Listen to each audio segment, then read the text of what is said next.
Hey everyone. Before we dive in, don't forget to hit that subscribe button and drop a comment below, telling us where you're watching from. We'd love to hear your thoughts and keep the conversation going. The private jet touched down on the small-town airstrip just after noon, its sleek silver body gleaming against the August sun. Ethan Steele had not set foot in Brookhaven in 10 years, not since he had left behind the boy he was and built himself into a man that Forbes now called one of the youngest billionaires in America. From the tinted window, the familiar landscape stretched out below him. Rolling green fields, clusters of maple trees, the old river winding lazily through town. It looked smaller than he remembered. Everything did. Or maybe he had simply outgrown it. As the engines hummed to silence, Ethan leaned back in his leather seat and exhaled slowly. He had told himself this trip was about business. The acquisition of local land for one of his new development projects. A neat, efficient transaction. In and out. No distractions. But his pulse betrayed him. Beneath the tailored suit, beneath the practiced calm of a man used to deals worth billions, something restless stirred. Brookhaven was not just his hometown. It was where he had left his heart, and where he had broken someone else's. The memory came unbidden. A summer night, the scent of lilacs, Amara's laughter as she leaned against him on the hood of his beat-up car. Her dark skin glowed under the moonlight, her curls tumbling wild over her shoulders. She had been his first love, his only love, and the only regret that haunted him no matter how high he climbed. Ethan shook his head sharply as if the thought could be willed away. Regret was useless. The past was carved in stone. The driver was waiting when he stepped off the plane, a black SUV idling on the tarmac. "Welcome back, Mr. Steele," the man said, tipping his cap. But the word felt strange. Ethan had spent a decade avoiding this place. He hadn't even returned when his father died 3 years ago. He had sent flowers, written a check to cover funeral expenses, and buried the guilt under long hours and champagne-fueled nights. Now, as the SUV rolled down Main Street, Ethan found himself staring out the window like a stranger. The bakery with the red awning was still there. The movie theater marquee boasted the latest summer blockbuster.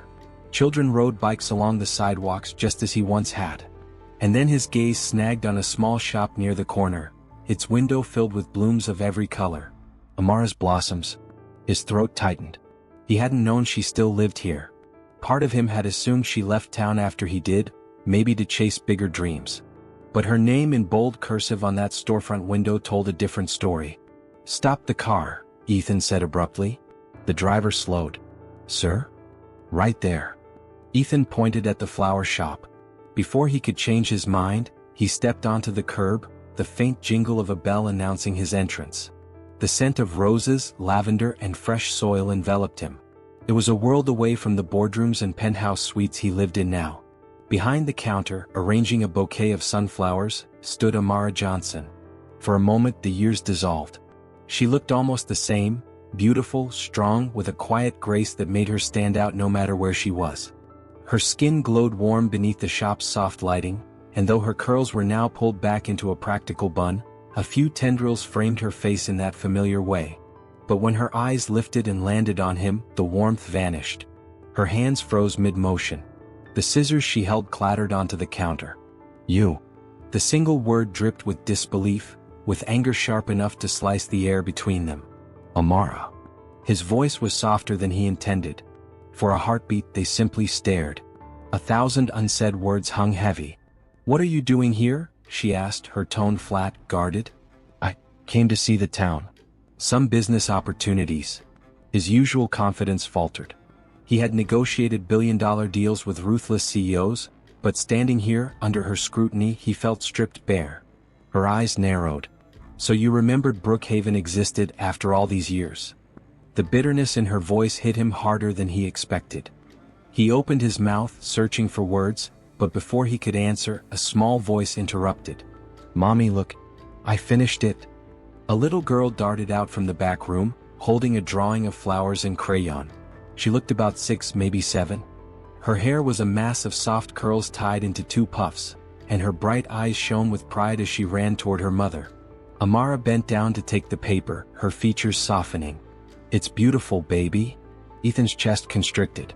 Because as the little girl turned her face toward him, he felt the air leave his lungs. The curve of her jaw. The sharp line of her brows. the dimple that flashed when she smiled. It was like staring into a mirror of his childhood photographs. The girl froze when she noticed him, curiosity sparking in her wide brown eyes. "Who's that, Mommy?" she whispered. Amara's hand tightened protectively on her daughter's shoulder. Her gaze flicked back to Ethan, fierce and warning. "This," she said evenly, "is no one." But Ethan couldn't tear his eyes away.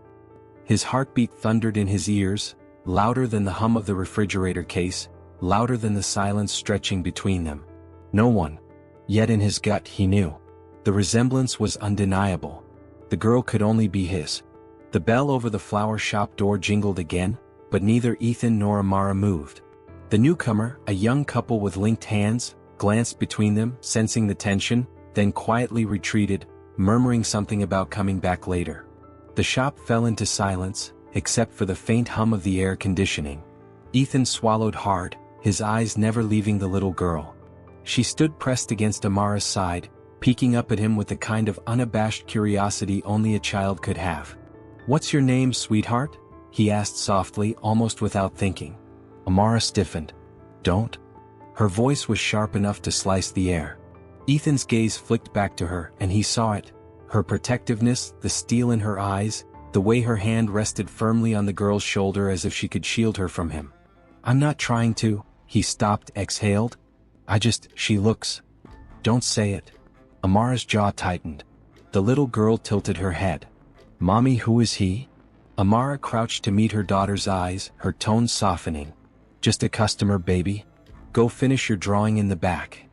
The girl hesitated, her gaze darting back to Ethan, then nodded slowly and padded off toward the small office behind the shop. The door clicked shut, leaving only the two of them. Amara rose to her full height, her arms crossing her chest. "You shouldn't have come here." Ethan braced himself. "I didn't know you were here, Amara. I swear. I was driving by, I saw your shop and—" His voice trailed off, heavy with everything he couldn't say. "I had to see you. I had to know if you were real after all this time." Her laugh was humorless. "So what now? You've had your little surprise reunion. You've seen that I stayed, that I made something of myself, that I'm fine without you. Is that enough? Or do you need me to congratulate you on becoming Mr. Billionaire?" He flinched at her words, at the way she said them, like poison. "Amara?" "No," she lifted a hand, cutting him off. "You don't get to say my name like that anymore." The anger in her eyes was familiar, and yet it hurt more than he expected. He had prepared for awkwardness, maybe even coldness, but this raw fury, still alive after a decade, was a wound he hadn't realized he'd left bleeding. "I'm sorry." The words felt too small, too late. "For everything. For leaving the way I did." Her arms tightened across her chest. "Sorry doesn't erase years, Ethan. Sorry doesn't sit with you in the hospital when you're scared out of your mind. Sorry doesn't put food on the table when you're trying to build a business from nothing. And sorry sure as hell doesn't raise a child." The last words landed like a blow, and he staggered under their weight. His gaze snapped to the closed office door, then back to her. "She is mine, isn't she?" Amara's eyes flashed, her chin lifting defiantly. "That's none of your business." "How can you say that?" His voice cracked, rawer than he intended. "If she's mine, if she's our daughter, then it's my business more than anything." Her laugh was brittle. "Now you care." He dragged a hand through his hair, frustration mounting. "I cared then. You don't understand." "Don't you dare tell me what I understand," she cut in, her voice trembling now with restrained fury. "You walked away, Ethan. You left me without a word. Do you have any idea what that does to a person? To find out you're pregnant and the man you loved." Her voice broke and she stopped, sucking in a shaky breath. The room was so still he could hear his own heartbeat. "I had no choice," he said hoarsely. "I had to leave. My father, he gave me an ultimatum, Amara. Leave this town, focus on the company, or lose everything. He never would have let me be with you. I thought," he swallowed hard, "I thought if I could just prove myself, make it, then I'd come back for you." She shook her head, her eyes glistening. "You don't come back 10 years later, Ethan. You don't get to vanish and then walk into my shop like nothing happened." His chest ached. He wanted to reach for her, to explain, to beg for a second chance. But more than anything, he wanted to know the truth about the girl in the other room. "I deserve to know," he said quietly. "If she's mine, I deserve that much." Amara's lips pressed into a thin line. She didn't answer. Instead, she turned away, busying herself with the bouquet she'd abandoned earlier. Her hands trembled slightly as she adjusted the flowers. Ethan stepped closer, his voice low. "Her eyes, Amara. They're mine. You know it." She whirled on him, fire blazing in her gaze. "Even if she is, you don't get to claim her. You weren't here when she took her first steps, or said her first word, or when she cried for her father at night and I had nothing to give her but silence. You forfeited your rights the day you left." The truth in her words hit harder than any boardroom defeat ever could. For a moment, neither of them spoke. The hum of the refrigerator, the faint chirp of birds outside, the tick of the clock on the wall, all of it filled the silence. Finally, Amara let out a weary sigh. "Go back to your world, Ethan. Leave us alone. We're doing just fine without you." But Ethan didn't move. He couldn't. His gaze lingered on the office door, on the little girl whose crayon-stained fingers looked so much like his hat at her age. He knew one thing with absolute certainty. He wasn't leaving. Not this time. Ethan left the flower shop with his pulse still pounding in his ears. He had expected anger, maybe a cold dismissal. He had not expected a child with his eyes. The driver, who had been waiting by the SUV, opened the door wordlessly. Ethan slid into the back seat, but his mind wasn't in the leather-trimmed interior. It was still inside that small shop, staring at the little girl who could only be his. "Back to the estate, sir?" the driver asked. "No," Ethan said quickly. "Drive around." He needed time to think, to breathe, to understand the storm that had just crashed into his carefully ordered life. As the SUV rolled down Brookhaven's quiet streets, Ethan leaned against the window, watching the familiar world blur past. Houses with white porches, kids chasing each other on bikes, the rusted water tower in the distance. He had run from all this once, certain he would never look back. Yet here he was, drawn back by something he couldn't ignore. A daughter. The word still felt foreign, heavy on his tongue. He tried to picture it, being a father, raising a child. He thought of the countless nights in New York spent in boardrooms and penthouses, surrounded by champagne and empty laughter. None of it had prepared him for the look in that little girl's eyes. Curious, innocent, familiar. She had his eyes. He couldn't shake it. He pressed his palms into his face, groaning softly. Amara's fury replayed in his mind, every sharp word cutting deeper than the last. She had every right to hate him. He had left her with nothing but silence, and if that girl truly was his, then Amara had carried the weight of parenthood alone. But still, he had to know. The SUV slowed at a stoplight, and through the glass Ethan spotted a playground across the street. Children swung on monkey bars, mothers chatted on benches, toddlers toddled clumsily in the grass. And there, at the far edge of the park, was Amara. Ethan's heart skipped. She sat on a bench, her curls loose now, the sun catching them like a halo. Beside her was the girl, her daughter. His daughter? The child giggled as she clutched a melting ice cream cone, her little legs swinging beneath the bench. "Stop here," Ethan ordered. The driver frowned. "Sir, I thought." "Just stop." Before the SUV fully halted, Ethan was out, crossing the street with long strides. He told himself to slow down, to think, but his feet carried him forward anyway. Amara noticed him first. Her smile, soft and unguarded a moment ago, vanished. She stood, placing herself instinctively between Ethan and the girl. "What are you doing here?" she hissed. "I didn't follow you," he said quickly. "I swear. I was driving by." "You always did have excuses ready." Ethan ignored the sting. His gaze dropped to the little girl, who licked her ice cream happily, unbothered by the tension in the air. Up close, the resemblance hit him even harder. Her skin was the perfect blend of his pale tone and Amara's rich brown, her nose a softened version of his, her curls unmistakably her mother's. Every detail screamed a truth Amara refused to say aloud. "Amara," he whispered, his voice low, urgent. "She's mine. I know she is." Amara's jaw clenched. She bent, brushing a curl from the girl's forehead. "Layla, sweetheart, finish your ice cream. Mommy needs to talk to this man." Layla. The name echoed in Ethan's chest, carving itself into him. The girl nodded, distracted, and turned her attention back to her cone. Amara straightened, her eyes hard. "You can't do this. You can't come back here and—" "I'm not leaving," he cut in, his voice firmer than before. Not until I know the truth." Her eyes flashed. "The truth won't change anything. It changes everything." His chest tightened. "If she's mine, I've already lost too much time. I won't lose more." Amara looked away toward the horizon where the sun dipped lower, painting the sky gold. For a moment, he saw the struggle flicker across her face, the war between her anger and something softer she refused to let him see. "You think you can just step into her life because you suddenly want to?" Her voice was quiet, trembling now. "You don't know her. You don't know her favorite bedtime story, or the way she hates peas but loves blueberries. You don't know the nights she cried asking why other kids had daddies and she didn't. You don't know anything." Her words gutted him, left him raw. "You're right," Ethan admitted, his throat tight. "I don't. But I want to. More than I've ever wanted anything." She laughed bitterly. "And what happens when you get bored, Ethan? When the novelty wears off and your billion-dollar empire calls you back? Do I explain to her that Daddy left again because we weren't enough?" The accusation burned, but he didn't back down. "I'm not that man anymore." "Prove it." The challenge hung between them, heavy and dangerous. Before Ethan could answer, Layla tugged on Amara's hand. "Mommy, can I go on the swings?"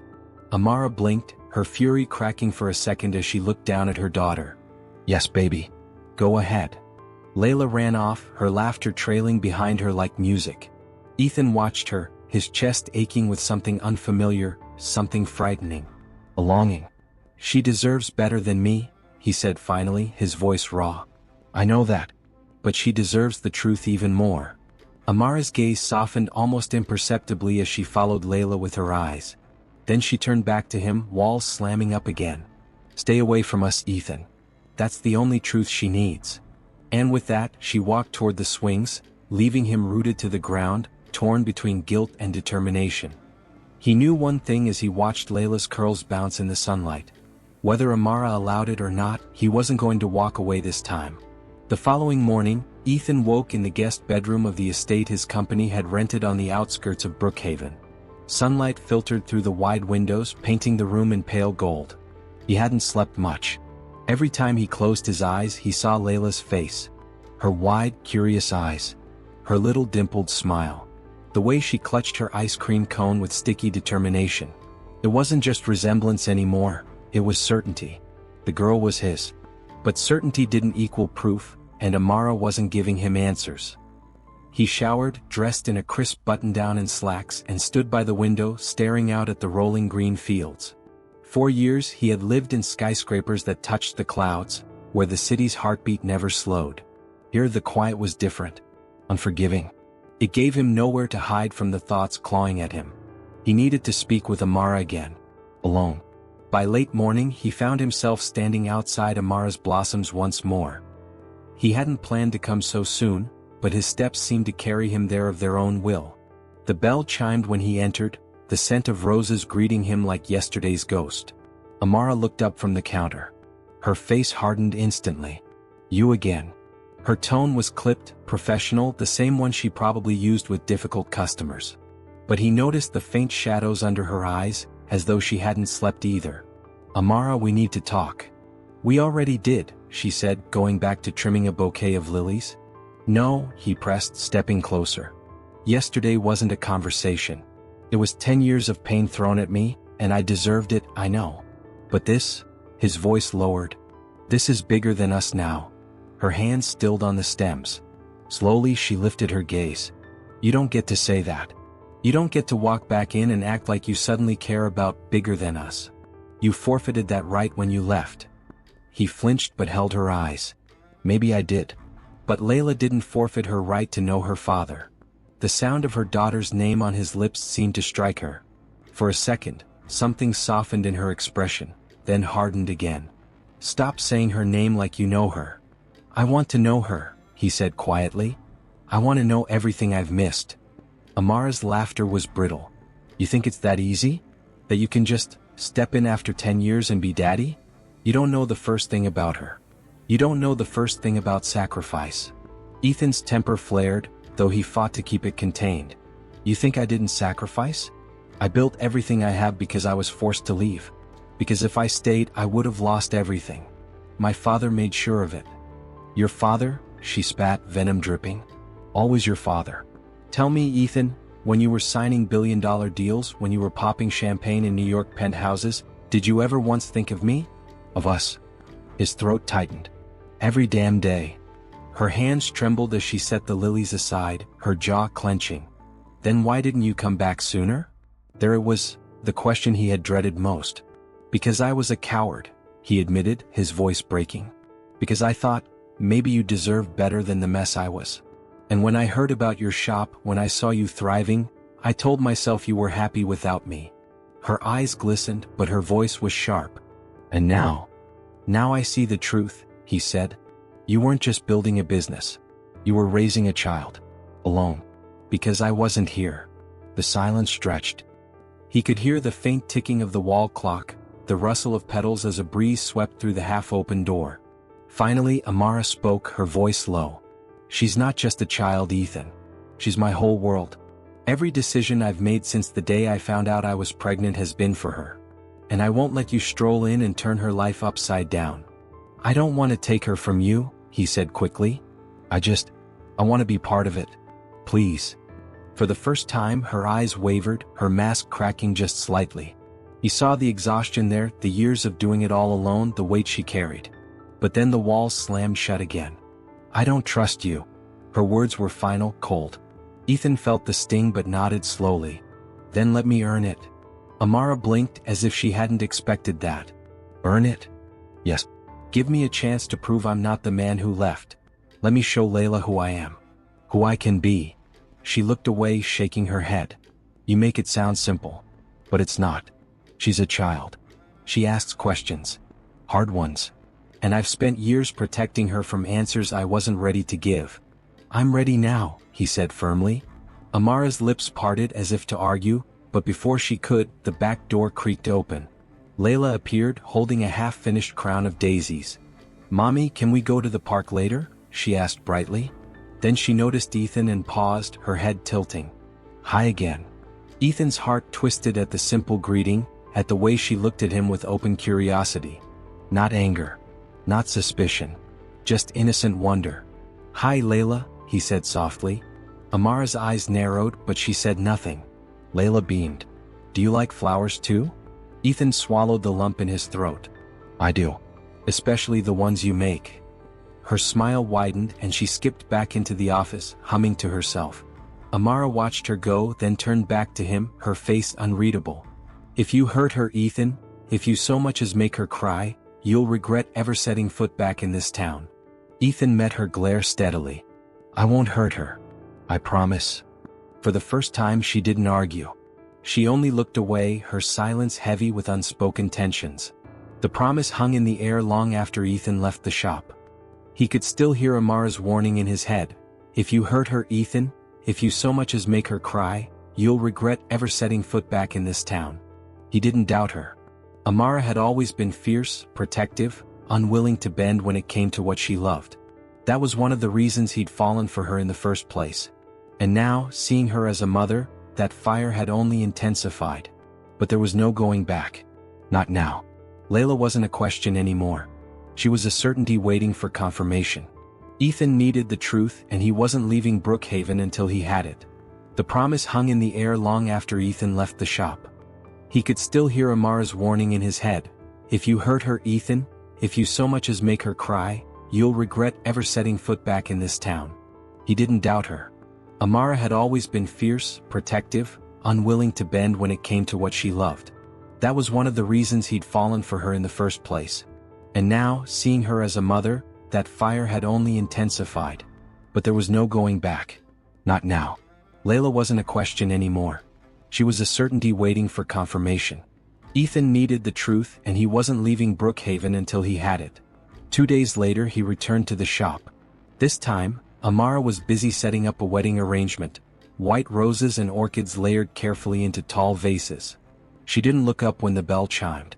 You're persistent, she muttered, adjusting a stem. And you're avoiding me, Ethan replied. Her hands froze, then resumed moving with deliberate precision. What do you want, Ethan? The truth, he said simply. She finally looked up, her eyes hard. The truth is complicated. It doesn't have to be, he countered. A test. That's all I'm asking. One test and we'll know for sure. Her breath caught, and for a split second he saw something flicker across her face. Fear, maybe, or hesitation. She masked it quickly. You're unbelievable. You think you can just swab her cheek like she's a stock option you're trying to acquire? This isn't business, he snapped, frustration seeping through his calm. This is my life. Her life. Don't I deserve to know if she's mine? Amara set the vase down with more force than necessary. And what if she is? What then, Ethan? You sweep in, play daddy for a few months, then get bored and go back to your glass towers? What do I tell her when you leave again? I won't leave. His voice was firm, steady. Not this time. She shook her head, scoffing. You already did. The words cut deeper than any knife. He stepped closer, lowering his voice. I made mistakes, Amara. But I'm not that man anymore. I've built an empire, yes, but it means nothing if I can't stand here and face what I walked away from. If Layla is mine, I'll fight for her. I'll fight for us. Her breath hitched at his words, though she tried to mask it with another scoff. Don't you dare talk about us. That ended a long time ago. Maybe, he admitted. But it doesn't change what's at stake now. Silence stretched between them, heavy and suffocating. The only sound was the faint rustle of petals as a breeze slipped through the half-open door. Finally, Amara spoke, her voice quieter this time. Do you know what it was like, Ethan? To carry her alone? To feel her kick inside me and know that the man I loved was gone without a word? To hold her for the first time, and promise her I would never let her feel unwanted? His chest ached, his throat tight. I should have been there. I'll regret that every day of my life. You should, she said bitterly. Because I had to be both mother and father. I had to answer her questions when she asked why she didn't have a daddy. I had to smile when I was breaking inside. Her voice trembled now, her eyes glistening. So forgive me if I don't jump at the chance to hand her over to the man who abandoned us. Ethan's fists clenched at his sides. He forced his voice to remain calm. I'm not asking you to hand her over. I'm asking you to let me in. To let me prove I can be the father she deserves. Amara turned away, brushing at her eyes. She busied herself with the flowers again, though her hands shook. And if she isn't yours? She asked finally, her voice raw. The question stunned him. He hadn't even considered it, hadn't let himself. But now, staring at her trembling shoulders, he realized the possibility. If she isn't mine, he said slowly, then I'll walk away. I won't force myself into your lives. But I have to know, Amara. Please. She spun around, anger flashing again. And what if she is yours, Ethan? Do you think you can just rewrite history? Walk into her life and erase the years I carried this alone? No, he admitted. I can't erase them. But I can make sure the years ahead are different. For a long moment, Amara studied him, her eyes searching his face as if looking for cracks in his resolve. He let her look. Let her see the sincerity he could no longer hide. Finally she sighed, her shoulders sagging. She's 6 years old. She doesn't know who you are, not really. She just knows you're some stranger who shows up at mommy's shop. You want a test? Fine. But you don't breathe a word of it to her until I say so. Do you understand? Relief surged through him, tempered by the weight of her warning. I understand. And if that test proves what you think, she pressed. You don't just get to claim her like a prize, Ethan. You earn her. Slowly. Carefully. On my terms. He nodded, his voice rough. Anything you ask. For the first time, Amara's mask cracked, exhaustion shining through. She looked away, gathering the bouquet into her arms. I'll think about it. That's all I can promise right now. Ethan's chest tightened, but he accepted it. It wasn't victory. It wasn't certainty. But it was a crack in the wall she had built. And for the first time since stepping back into Brookhaven, he felt hope. The days that followed felt like a fragile balancing act. Ethan resisted the urge to press Amara for an immediate decision about the test. He had learned enough in business to know when to push and when to wait. This was no boardroom negotiation, though. It was more delicate than any deal he had ever made. So he waited. And while he waited, he found himself drifting back to the flower shop more often than not. Sometimes he ordered arrangements he didn't need, sending them to business associates or to the hotel staff just for an excuse to linger. Other times he simply walked by, catching a glimpse of Amara through the window, her curls falling loose as she arranged stems with that precise, almost reverent touch. But it was never Amara who pulled him inside. It was Layla. Each time he saw her, the ache in his chest deepened. He wanted to memorize every little thing about her. The way her curls bounced when she ran, the tilt of her smile, the soft lilt of her laughter. She had an energy that filled the shop like sunlight, a brightness that even Amara's carefully guarded walls couldn't dim. And she had questions. Lots of them. "Why do you come here so much?" she asked one afternoon, standing on her tiptoes to peek at him over the counter. She wore a crown of daisies, crooked but proud, perched on her curls. Ethan smiled faintly. "Maybe I like flowers." She wrinkled her nose. "Boys don't like flowers." He chuckled. "That's not true. Flowers make people happy. Why wouldn't I like that?" Layla tilted her head, studying him with narrowed eyes. I guess." From behind the counter, Amara shot him a warning look, but she said nothing. Ethan caught it and nodded subtly, promising without words that he wouldn't cross the invisible line she had drawn. The next day, Layla found him again, this time sitting near the window while Amara worked. She plopped down in the chair across from him, clutching a notebook full of colorful doodles. "Do you have kids?" she asked bluntly. The question nearly knocked the breath out of him. "No," he said after a pause. "Not yet." Her brows furrowed. "So, you're married?" He shook his head. "No." She tapped her pencil against the notebook. "So, why not?" Ethan laughed softly, though it sounded more broken than amused. "I guess I was too busy with work." Layla made a face. "That's silly. Work can't hug you when you're sad." Her words hit him like a punch to the chest. Out of the mouths of children came truths no adult dared say. He leaned forward, resting his elbows on his knees. "You're right," he said quietly. "Work can't hug you." She smiled, satisfied with her victory, and returned to doodling in her notebook. Ethan watched her draw, flowers mostly like her mother's shop, but also a few stick figures. One of them he noticed had curls like hers. Another was taller with shorter hair. "Who's that?" he asked, pointing. She looked up, blinking, then shrugged. "Just people." Something twisted in his chest. He wanted to ask if the taller figure was meant to be a father. He wanted to ask if she imagined him even without knowing who he was.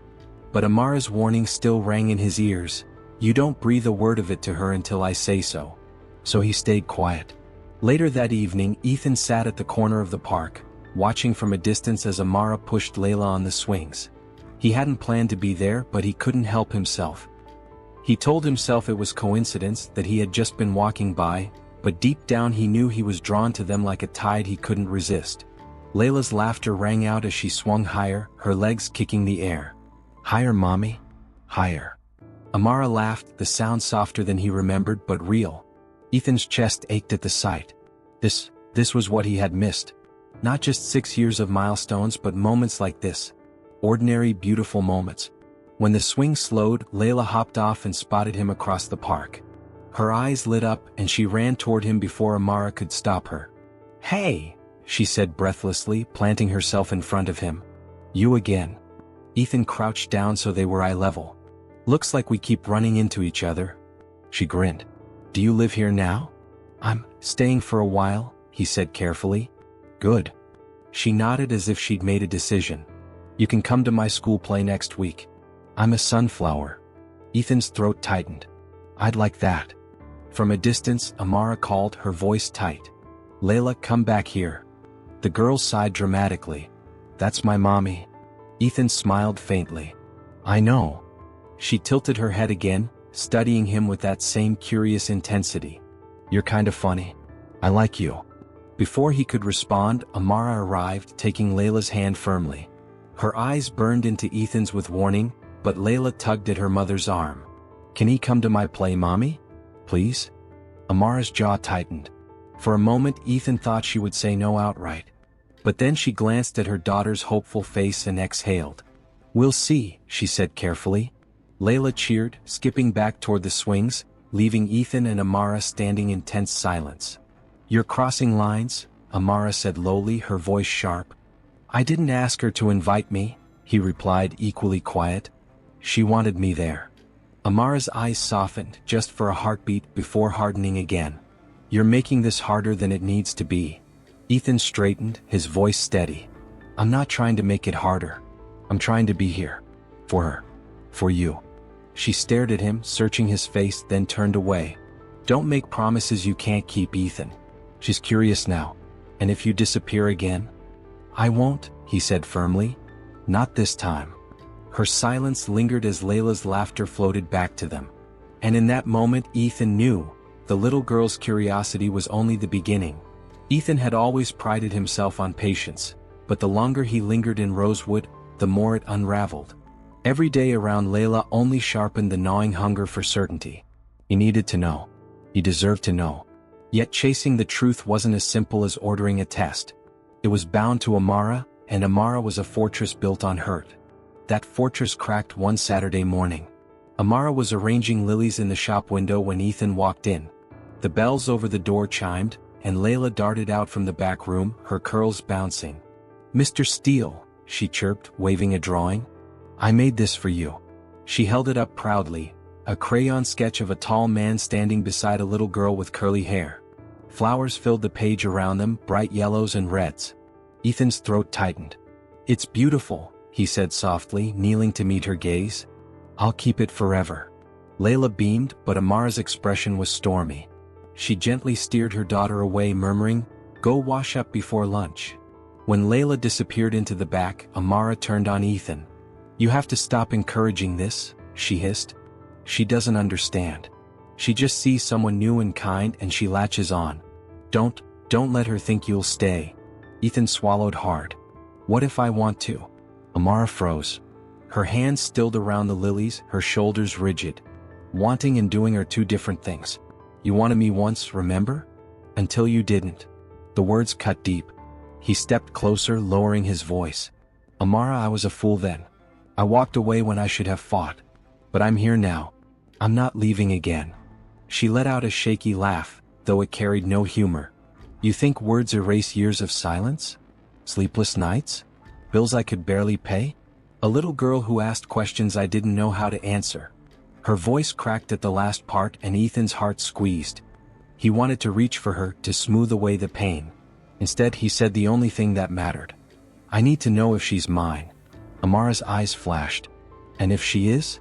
Then I'll spend every day proving I should have been here all along. That I will be here no matter what. And if she's not?" He hesitated, then said with certainty, "Then I'll still stay. Because she already feels like mine." Something flickered in her gaze, fear, anger, and something else she quickly buried. She turned away, fussing with the flowers. "You don't get to make declarations in my shop like some hero waltzing in to save the day." "I'm not trying to be a hero," he said softly. "I'm just trying to be a father. Or at least, to know if I am." The silence stretched, heavy with all the words they hadn't said in years. Finally, Amara exhaled, her shoulders sagging. "Fine. One test. But it happens on my terms." Relief and fear crashed over him at once. "Thank you," he said, meaning it more than she knew. Her gaze was sharp as glass. "Don't thank me yet. If this blows up her world, if you blow up her world, I swear, Ethan, I'll never forgive you." The following week blurred into a restless haze. Ethan found himself checking his phone compulsively, waiting for the appointment confirmation Amara promised to arrange. He filled the hours with work, meetings, and emails, but none of it anchored him.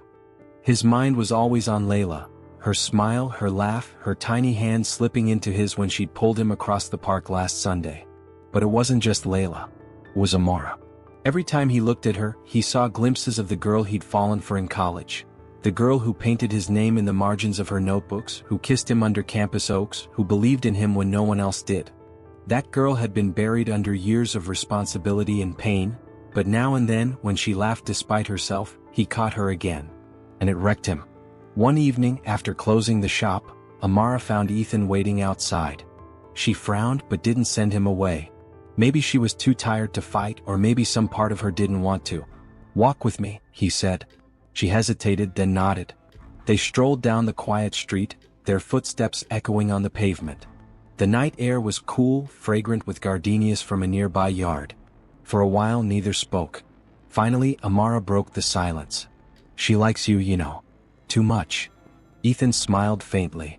"I like her too. Maybe that's not such a bad thing." "It is if you don't stay," she shot back. He stopped walking, turning to face her. "Amara, I'm not going anywhere. I mean it. Her eyes searched his as if trying to pierce through to the truth. You left once. I won't again. His voice was rough, edged with sincerity. I know I hurt you. I know I don't deserve a second chance, but I want one. Not just with her. With you. Her breath hitched. For a heartbeat, the mask slipped. He saw the ache in her eyes, the longing she'd buried deep. But then she looked away, wrapping her arms around herself. You can't just walk back into my life and expect me to trust you. I'm not asking for your trust overnight, he said gently. I'm asking for time. A chance to show you that I'm different. She shook her head, though her voice softened. You talk like it's that simple. But you don't know what I've carried, Ethan. What I've had to be. For her. For myself. I want to know, he said. If you'll let me. For a moment, the world held still, the streetlights humming, the night quiet around them. Her eyes met his, and something electric passed between them, fragile but undeniable. Then she stepped back, breaking it. We'll see what the test says. After that, we'll talk. Ethan nodded, swallowing his frustration, his hope, his fear. Because for the first time in years, the truth was within reach. And maybe, just maybe, so was she. The morning of the DNA test loomed closer. And though Ethan was impatient for answers, he knew this wasn't just about science. It was about scars, his Amara's and the ones they risked reopening. That evening, Amara finally invited him inside. It wasn't exactly an olive branch, more like necessity. Layla had begged him to stay for dinner, her hopeful brown eyes impossible for Amara to refuse. The house was modest but warm. Family photos lined the walls, most of them of Layla. Gap-toothed grins, school plays, messy braids. Ethan's gaze lingered on each one, struck by all he'd missed. A decade of memories he hadn't been part of. Over dinner, Layla chattered about school, friends, and the flower crown she'd made for her doll. Ethan listened intently, answering every question, laughing at her jokes, marveling at her spark. Amara mostly stayed quiet. She passed the dishes, offered Layla gentle reminders about manners, and kept her focus away from Ethan. But he noticed the way her shoulders softened as Layla giggled at one of his stories, how her eyes flicked toward him when she thought he wasn't looking. When Layla finally yawned and trudged off to bed, Amara escorted her upstairs, tucking her in with a kiss. Ethan stayed in the living room, hands clenched, nerves frayed. When she returned, Amara leaned against the doorway, arms folded. She's getting attached. I know, he said, his voice low. So am I. Her jaw tightened. You don't get to say that. Not until we know. Ethan drew in a breath. This was the moment, messy, painful, necessary. Amara, I need you to tell me. Why didn't you reach out? If she's mine, if Layla's mine, why didn't you call me? Her eyes flashed. You think it was that simple? Wasn't it? No, Ethan, it wasn't. Her voice cracked like thunder. She pushed away from the wall, pacing the small living room. You left. You walked away without a word. Do you know what it's like to call someone until your fingers ache, to beg for answers into a silent phone? His chest burned. You disappeared, she cut in, her voice shaking. And when I finally heard from someone else that you'd left for London, that you were chasing your big break, I realized what I was to you, a distraction. A fling. Something you could leave behind when ambition called louder. Ethan's throat closed. That's not true. God, Amara, that's not what happened. Then what did happen? She demanded, tears bright in her eyes. Because while you were gone, I was finding out I was pregnant. I was alone. I had no money, no partner, no one to lean on. Just me. And a little heartbeat inside me that I swore I'd protect. He closed the distance between them, pain etched across his face. My father, Amara. He pulled me out of this town like a storm. He made it clear. If I wanted my inheritance, if I wanted a future, I had to cut ties. With everyone. Especially you. She blinked, startled. Your father? He hated the idea of me with you, Ethan admitted bitterly. Said you'd hold me back, ruin my image. He controlled everything back then. My bank account, my career contacts, even the roof over my head. And I was too damn weak to fight him. I thought I'd come back for you once I'd built something of my own. But 1 year turned into 5, then 10, and I told myself it was too late. That you'd moved on. Amara's breath hitched. For a moment, she looked at him not with fury, but with raw hurt. You should have trusted me. We could have figured it out together. I know, he whispered. I've regretted it every day since. The silence that followed was heavy. Ethan saw her chest rise and fall, her arms tightening around herself as though holding in years of pain. Then, softer, Amara said, You weren't here when I needed you most. That's not something I can just forget. I don't want you to forget, Ethan said. I want to earn the right to stand beside you now, to be here for Layla, for you, even if it takes the rest of my life. Something in her faltered then. The iron walls around her heart cracked, just enough for vulnerability to seep through. She turned away, her hand trembling against the edge of the sofa. You talk like it's easy, she murmured. But it's not. I built this life without you. Every decision, every sacrifice, I made it alone. Letting you in means risking it all again. He stepped closer, his voice low, steady. Then let me help carry it. You don't have to do this alone anymore. She finally looked at him. Really looked. And for the first time, her eyes softened. Not forgiveness, not yet, but something closer to surrender. I don't know if I can trust you, she whispered. Then let me show you, Ethan replied. For a heartbeat, the space between them hummed with possibility. The years of anger, the bitterness, the regret, it was still there, but so was something else. A longing neither of them had ever buried. Amara broke eye contact first, retreating toward the stairs. Good night, Ethan. He didn't stop her. Didn't push. He simply watched as she disappeared upstairs, his heart aching but hopeful. Because tonight, for the first time in years, the walls between them weren't impenetrable. They had cracks. And through those cracks, maybe light could seep in. The next morning, Ethan woke earlier than usual, restless from a night of replaying Amara's words in his head. Her pain still echoed in his chest, but so did the look in her eyes before she'd walked away, an opening, small but undeniable. When he stepped outside, the town was already awake. The bakery on Main Street buzzed with customers and kids biked past on their way to school. And there, just ahead, he spotted Amara walking Layla to the elementary gates, her small hand tucked securely into her mother's. Ethan hesitated, unsure if his presence would intrude. But Layla spotted him before he could retreat. Her whole face lit up. Mr. Steele, she squealed, tugging her mother's hand. Look, it's him. Amara stiffened, her eyes narrowing at Ethan, but Layla was already darting toward him. She stopped short, glancing up as though unsure if she was allowed to hug him. Ethan crouched down, opening his arms without saying a word. Her hesitation melted and she barreled into him. He held her carefully, overwhelmed by the warmth of her small frame pressed against him. He swallowed hard. Good morning, sunshine. She giggled. You came back. Ethan looked up at Amara, who stood a few paces away, arms folded but expression conflicted. He rose, keeping his voice steady. I thought I'd walk you two to school, if that's all right. Amara hesitated, then sighed. Fine. But only to the gate. Layla, oblivious to the tension, chattered the entire way. She told Ethan about her spelling test, her favorite teacher, and the science project she wanted to do, something about butterflies. He listened, utterly enchanted, realizing how easily this little girl claimed space in his heart. When they reached the schoolyard, Layla waved before running off to join her friends.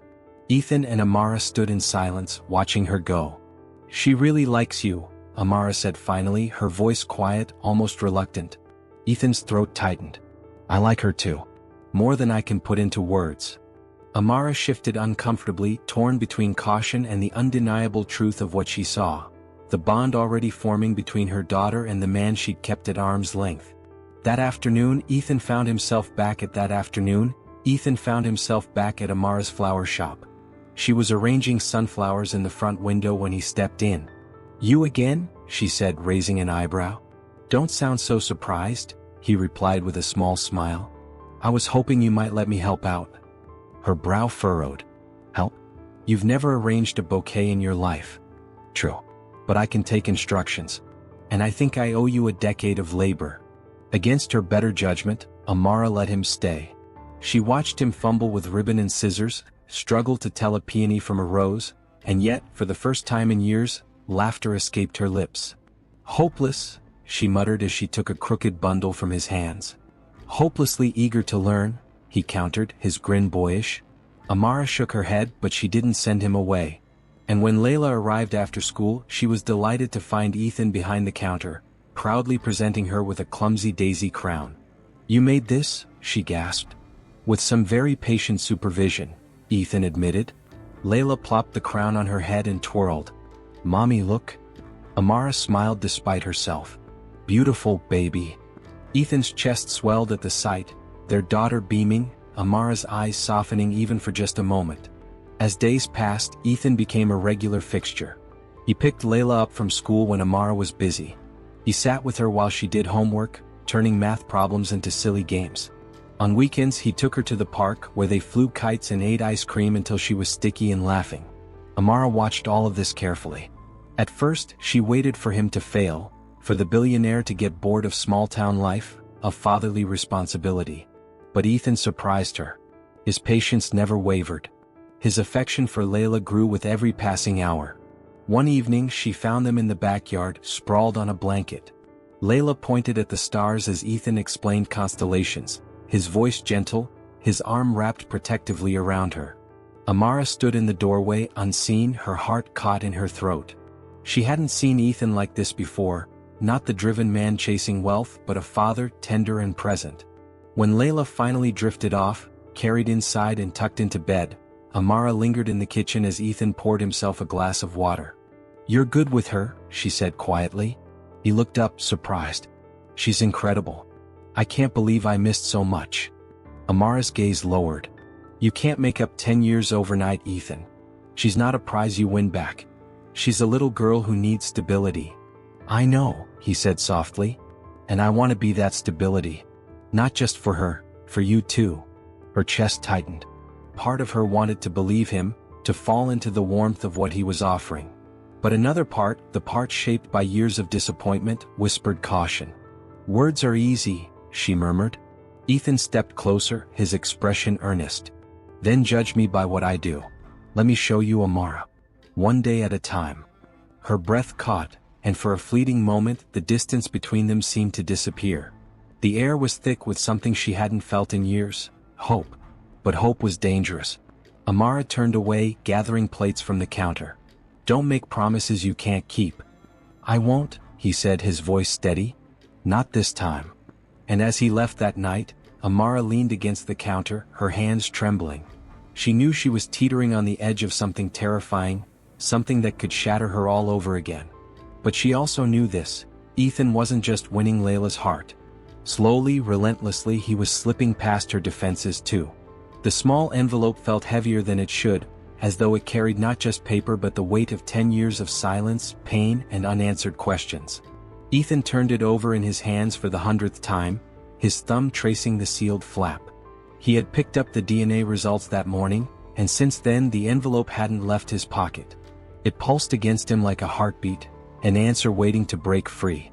By late afternoon he found himself standing outside Amara's flower shop, staring at the cheerful display of roses and daisies in the window. He wondered how she could create beauty every day, even when her world hadn't been kind. Gathering his courage, he pushed the door open. A bell chimed and Amara looked up from the counter. She stiffened instantly, reading the seriousness in his expression. "You got them," she said flatly. Ethan nodded. "Yeah, they're here." Her hands stilled on the bouquet she was wrapping. For a long moment neither spoke. The silence stretched, heavy with the unspoken. "Do you want to open it here?" she asked finally, her voice calm but brittle.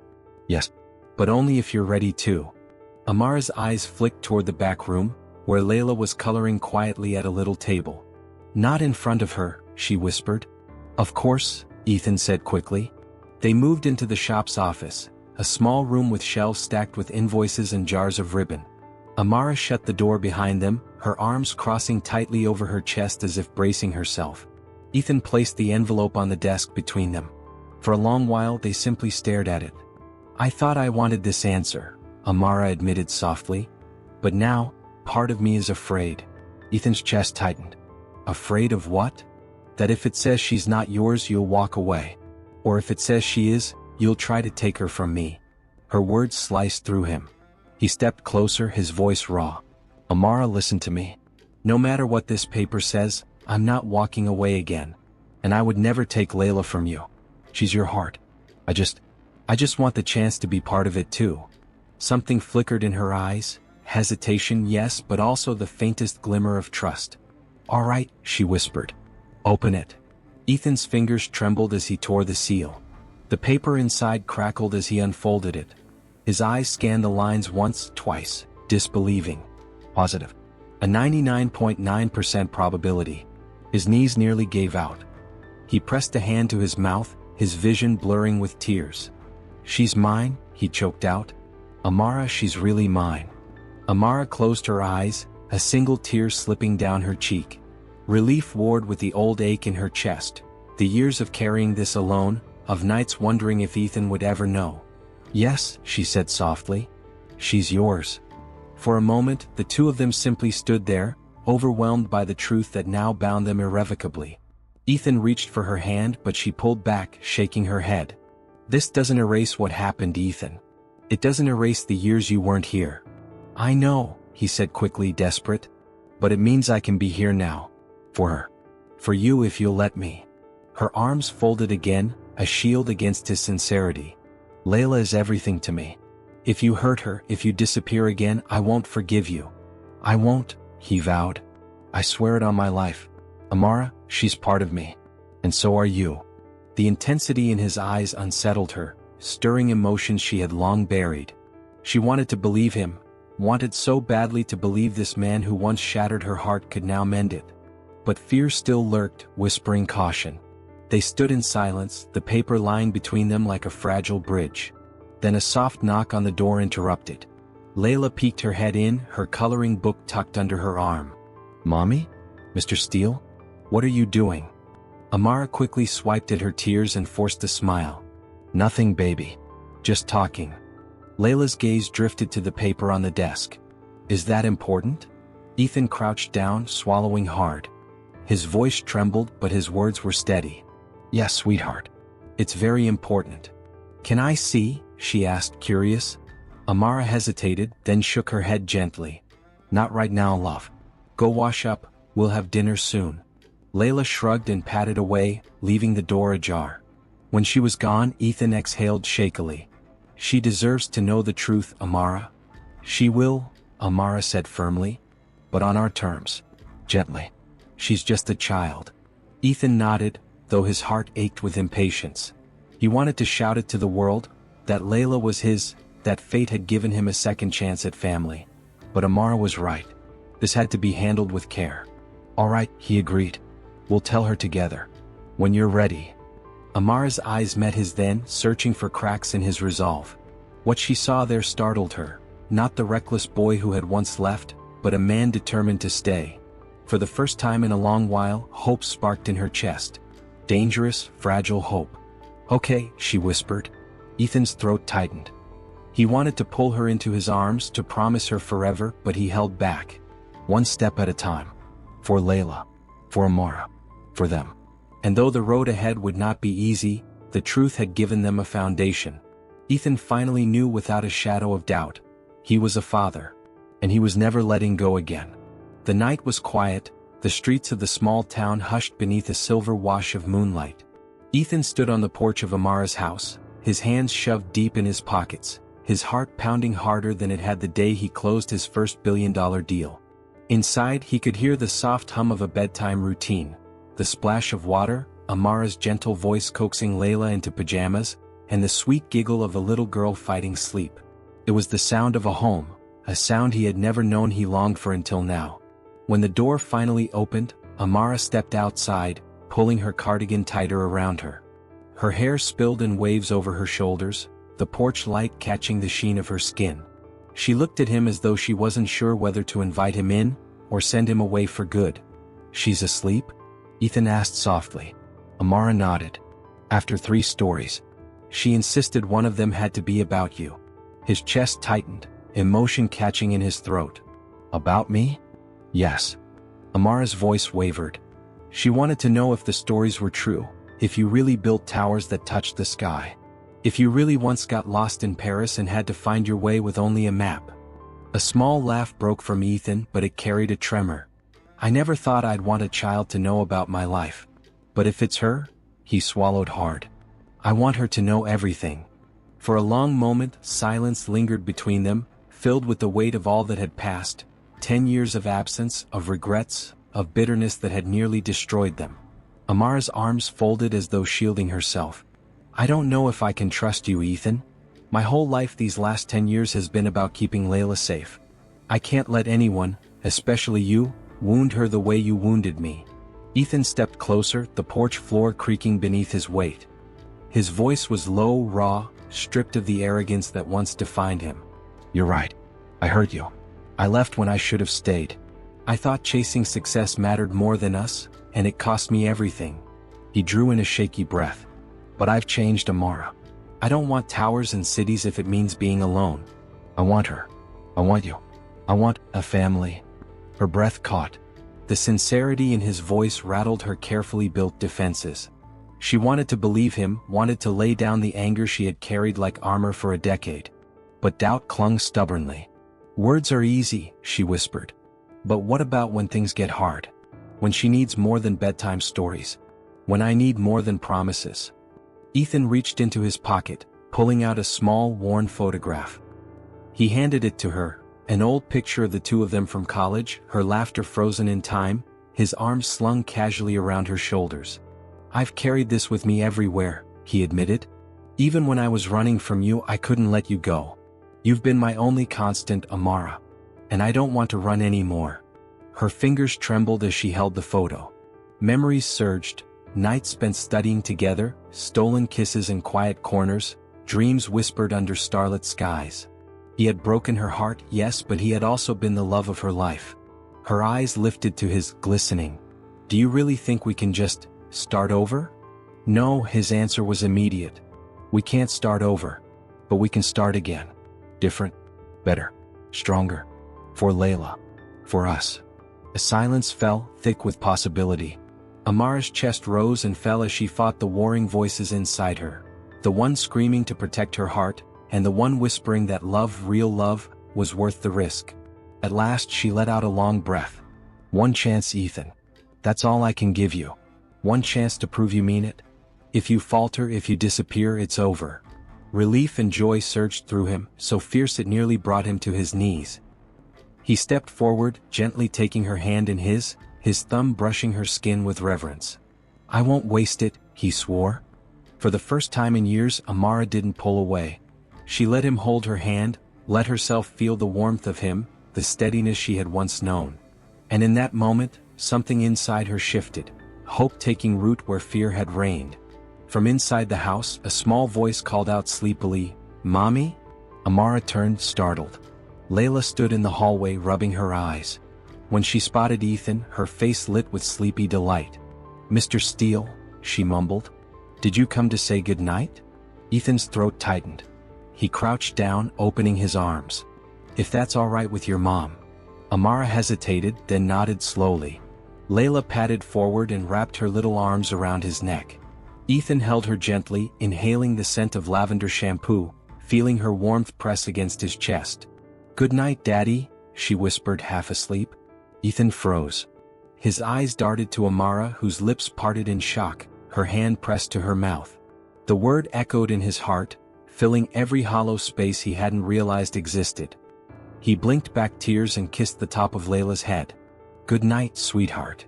When Amara met his gaze again, her eyes were soft, wet with unshed tears. And in that fragile, luminous moment, the wall between them cracked. For the first time in a decade, Ethan felt like he was home. And for Amara, the woman who had guarded her heart for so long, second chances no longer seemed impossible. They seemed inevitable. If this story touched your heart, remember, sometimes the smallest steps lead to the biggest changes. Share your thoughts in the comments and subscribe and join us for more stories that prove compassion can change the world.